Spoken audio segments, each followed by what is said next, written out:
bahwa setiap keluarga itu punya cerita yang unik. Contohnya nih, yaitu keluarga dengan orang tua tunggal. Keluarga orang tua tunggal itu mereka juga punya keberagaman dan tantangannya tersendiri. Tapi sebelum kita mengetahui tantangan dari keluarga orang tua tunggal, kita harus mengetahui dulu sebenarnya keluarga orang tua tunggal itu apa sih? Jadi, keluarga dengan orang tua tunggal itu merupakan keluarga yang hanya memiliki satu orang dewasa di dalam rumahnya.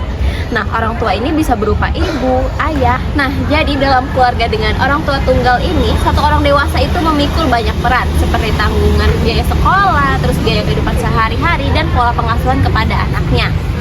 Lalu, adapun penyebab dari terbentuknya keluarga orang tua tunggal ini.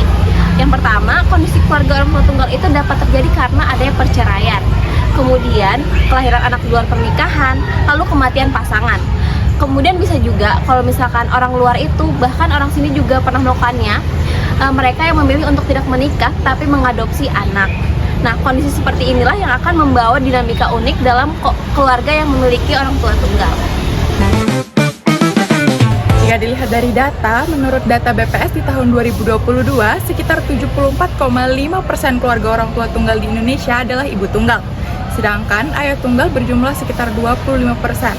Angka ini menunjukkan bahwa sebagian besar beban pada orang tua tunggal di Indonesia itu ditampu oleh ibu tunggal. Secara ekonomi, keluarga orang tua tunggal sering mengalami kesulitan karena pendapatan rumah tangga ketika mereka berpisah itu menurun, sedangkan kebutuhan untuk rumah tangga kian semakin meningkat. Dan juga minimnya bantuan dari pemerintah menyebabkan kondisi mereka semakin rentan terhadap kemiskinan. Dari sisi sosial sendiri, masih banyak masyarakat yang memberikan label negatif terhadap keluarga orang tua tunggal. Stigma ini membuat mereka enggan mengungkapkan status dan sering menghambat akses terhadap bantuan, terutama dukungan sosial dari lingkungan sekitarnya. Kemudian untuk dalam dunia kerja, orang tua tunggal sering dianggap tidak fleksibel karena mereka harus mengurus anak, rumah, dan juga pekerjaannya. Akibatnya, mereka sulit untuk mendapatkan pekerjaan dan biasanya juga mendapatkan upah yang lebih rendah. Dari masalah-masalah yang telah saya sebutkan tadi, di situ ada beban mental, tekanan ekonomi, dan rasa isolasi yang kian membuat kesehatan fisik dan juga mental mereka itu menjadi lebih rentan karena kurangnya juga dukungan sosial dari orang lain dan mereka merasa mereka itu mendapatkan stigma yang negatif dari masyarakat. Meski menghadapi banyak tantangan, orang tua tunggal memiliki kekuatan yang luar biasa loh. Ikatan emosional antara anak dan orang tua bisa menjadi lebih kuat karena mereka mengandalkan satu sama lain.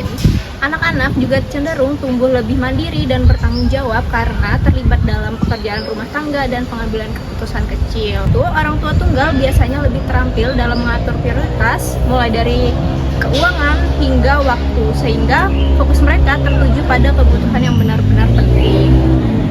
Gak jarang juga mereka itu menunjukkan resiliensi yang tinggi dan kemampuan problem solving yang berkembang dari pengalaman sehari-hari.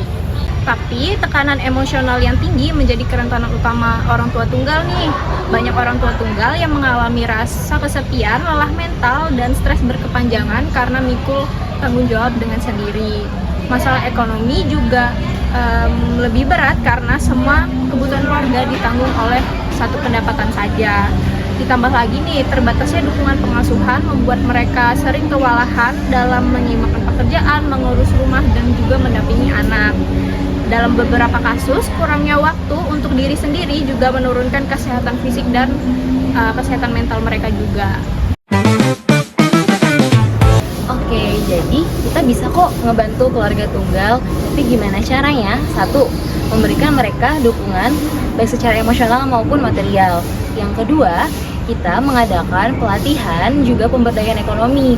Jadi dengan demikian keluarga tunggal itu bisa hidup dengan lebih sejahtera.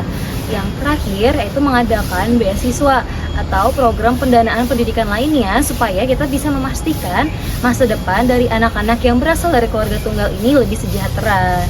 Nah, jadi sebenarnya tuh walaupun keluarga tunggal itu bisa dikatakan mungkin kurang, mungkin karena dia tidak memiliki keluarga yang utuh, tetapi dengan cinta dan kasih sayang dari keluarga itu sendiri, dari pihak ayah ataupun pihak ibu dari masing-masing keluarga tunggal, kita tuh bisa memastikan kalau anak itu juga bisa kok tumbuh dengan menjadi pribadi yang baik, pribadi yang hebat walaupun keluarganya tidak lengkap. Jadi, mari kita dukung keluarga tunggal bersama-sama ya.